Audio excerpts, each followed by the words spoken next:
Gigi Berardi here, and a little FoodWISE advice today, and it's on peas. And so I'm going to show you 3 kinds of peas. So peas to eat, peas to keep for seed, and peas to shell and cook.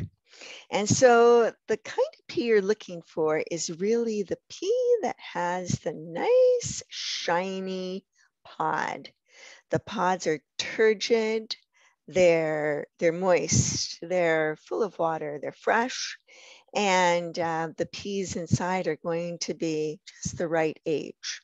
So young-ish, but well-formed, ready to eat. All right, so this is the shiny pod.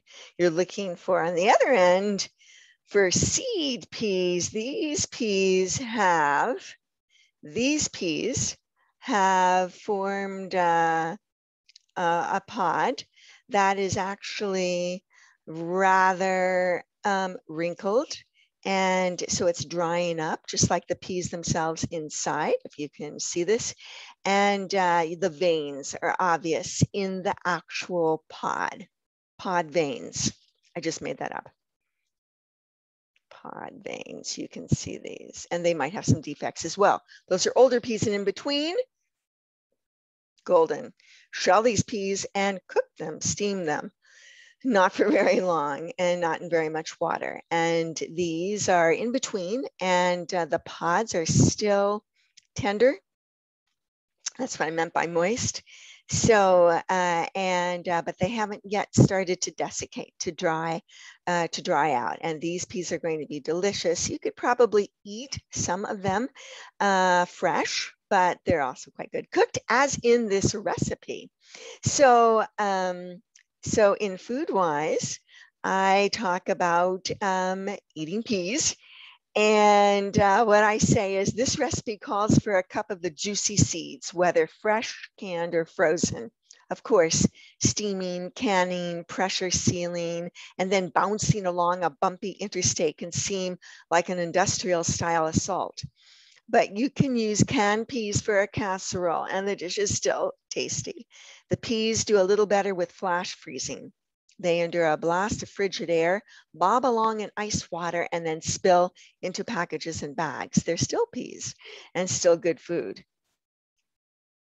Then I have a fresh pea substitute. If you can't find fresh shelling peas, consider using fresh sugar snap peas, and they're usually easy to find in stores.